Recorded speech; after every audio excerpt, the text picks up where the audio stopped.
to share one of my favorite recipes from my mom. It's one that you can make ahead. It's actually better the second and third day, but I've sort of done it out of whack today because that's me. And that's the beauty of my way of cooking. You mess it up, it doesn't matter. So it's called Hearty beef soup. And what you want to do is brown ground beef and onions together. Ground beef I did yesterday. And I kind of like doing it this way anyway because you can really drain the fat off of it first. So I put the onions in a little bit of olive oil. I'm going to go ahead and pour my meat in there. It calls for a pound to a pound and a half. You have more, great, it doesn't matter. But we're just going to let that heat up a little bit. Now, the recipe, according to my mother who typed this up, let's see, way back in 2001. Thanks, Mom. Pound and a half of ground beef, 2 is fine. If all you have is a pound, that's cool too. 1 medium onion, coarsely chopped. I just cut it up, so coarse or not. And it's gonna simmer on the stove for about 2 hours. So this is something you can do even at night once you've fed your kids while they're doing homework at the kitchen table like they used to do at my house. You can put this together and have it ready the next night. So it calls for 4 cups, a quart, 32 ounces, of water. You start with that. And 3 cans of canned tomatoes. It isn't specific. Now, if you have fresh tomatoes, obviously that would be amazing. Or if you can them yourself, even more amazing. This is what I use. Just a can, Italian style, basil, garlic, and oregano because I like basil and I like garlic and I like oregano. And if you're saying that is a 28 ounce can, which makes exactly 3 cups. So I'm going to put that in there. Kind of gross looking right now. That's what she said. All right. Then you can add 3 beef bouillon cubes. Beef important. Don't use the chicken, use the beef. Another option you can do, instead of the water, if you happen to have beef, broth, you know, in those cardboard things, you can use that instead of this. It just depends on what you have on hand.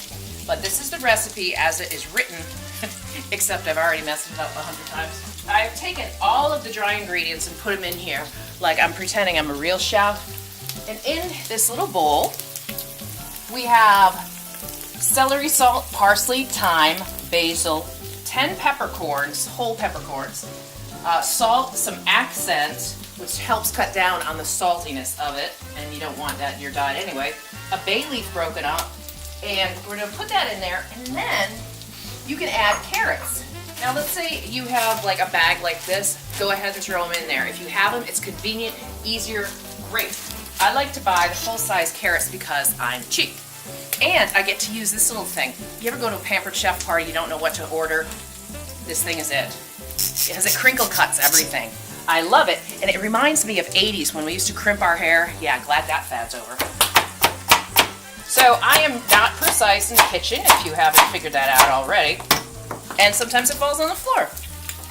And I go with it because of all the things in my life that I'm uptight about, this is not one of them. Sometimes you need a little fortification.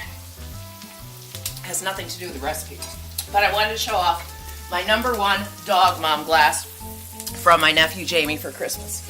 Love that, because I love my dog. In case you haven't heard the show, I talk about her all the time. It's probably obnoxious. One of the things my mom used to do is if you have a package of frozen vegetables that has like this much left, some corn, some peas, or whatever, feel free to throw them in this soup and use it that way. Whatever you have, you can make it as hearty as you want. And we're going to add the ground beef.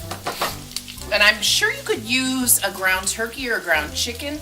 I've never done that because I'm a beef girl, and I just think, yum, it's so good. And then, of course, if you used a different, you could use a chicken broth or a vegetable broth. You could play around with it.